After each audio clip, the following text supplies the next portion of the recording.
Hello everyone. So today's chapter custom duty.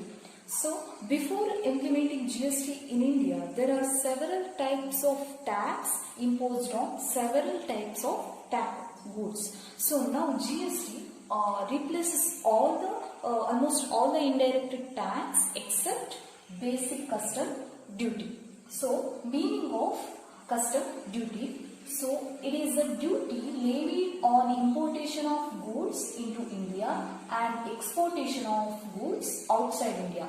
So it simply means that it is an indirect tax which will be levied on import or export of goods.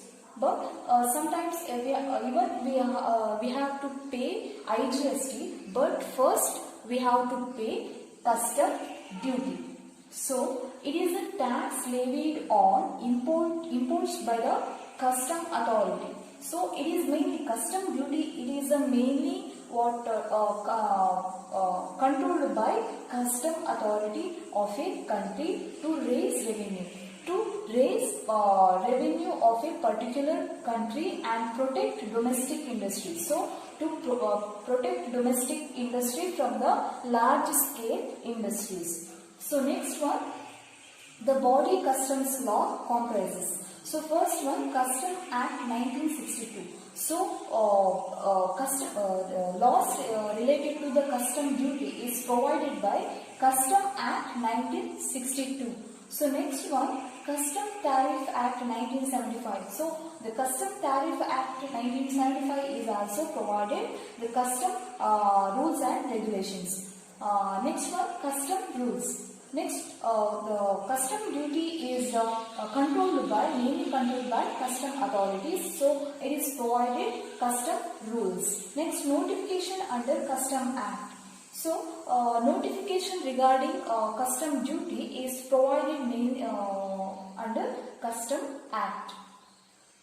Next one, types of custom duty. So first one, basic custom duty. So basic custom duty, it is a mainly levied on section 12 of a Custom Act 1962. So basic custom duty, it is a mainly levied on section 12 of Custom Act.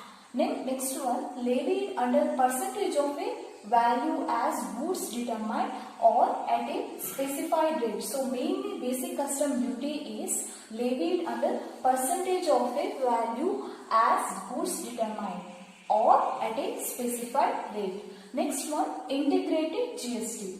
So any article imported into India, so liable to pay IGST. So any article imported into India, they must be liable to pay the IGST.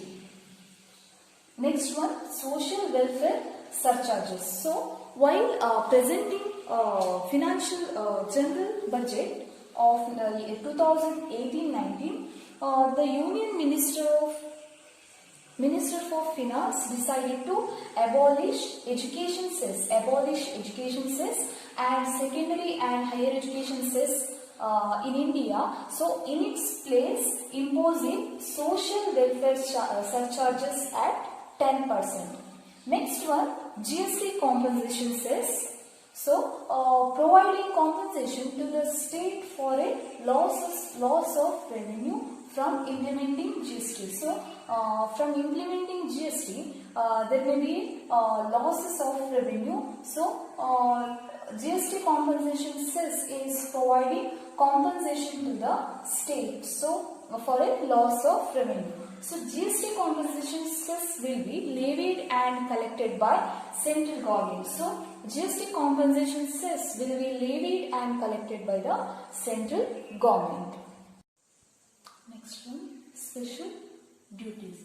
So under special duties, first one, protective duties. So they are intended to give protection to indigenous industries and not for a purpose of raising revenue. So most of the duties are imposed on a particular product is only for the raising revenue.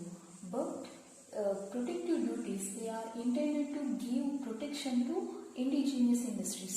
So indigenous industries means local industries and not for a purpose of raising revenue. So it is mainly protective duties is imposed only for to give the protection to indigenous industries and not for the purpose of revenue, raising revenue. Next one, safeguard duties. So safeguard duties, Section 8B of Custom Tariff Act was introduced in 1997. So it is imposed, the central government to impose safeguard duty. So safeguard duty, it simply means that if goods are being imported in large quantities and under conditions that they are causing or threatening to serious injury for the domestic industries. So if the goods are being imported in large quantities, so if the goods are being imported from abroad in large quantities and under sections under condition that they are mainly, it is directly causing or threatening to serious injury for the domestic industry. Domestic industries in the sense in the local industries in India. So it is directly causing for the causing to the domestic industries. So next one, so in order to overcome this injury for the domestic industries, so the central government imposed safeguard duties. Next one, anti-dumping duties. So dumping means large manufacturer from abroad may export goods at very low price with the intention to curb the domestic industry. So to curb the domestic industry, the large manufacturer from abroad may export goods at very low price with the intention of to curb the domestic industry in India. So or dispose its stock. So it is called dumping. I repeat, large manufacturers from abroad may export goods to India at very low price. So what the Indians are preferring such goods. So it is directly affected to the domestic industry. So in order to overcome or in order to avoid this dumping, the central government imposed anti-dumping duty. Next one, countervailing duty. If a country pays a subsidy to its exporter for exporting goods to India, central government can impose countervailing duty. So if a country pays a subsidy to a exporter for exporting goods to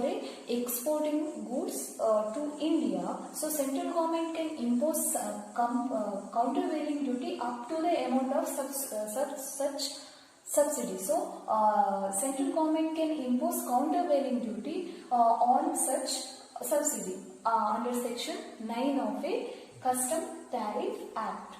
So next one, national calamity continent duty. So it is national calamity continent duty imposed on pan masala, chewing tobacco, cigarettes and tobacco product, crude oil, and then mobile phones, two-wheeler and motor car. But with the introduction of GST, NCCD means National Calamity Continent Duty, has been abolished on all these product except tobacco product.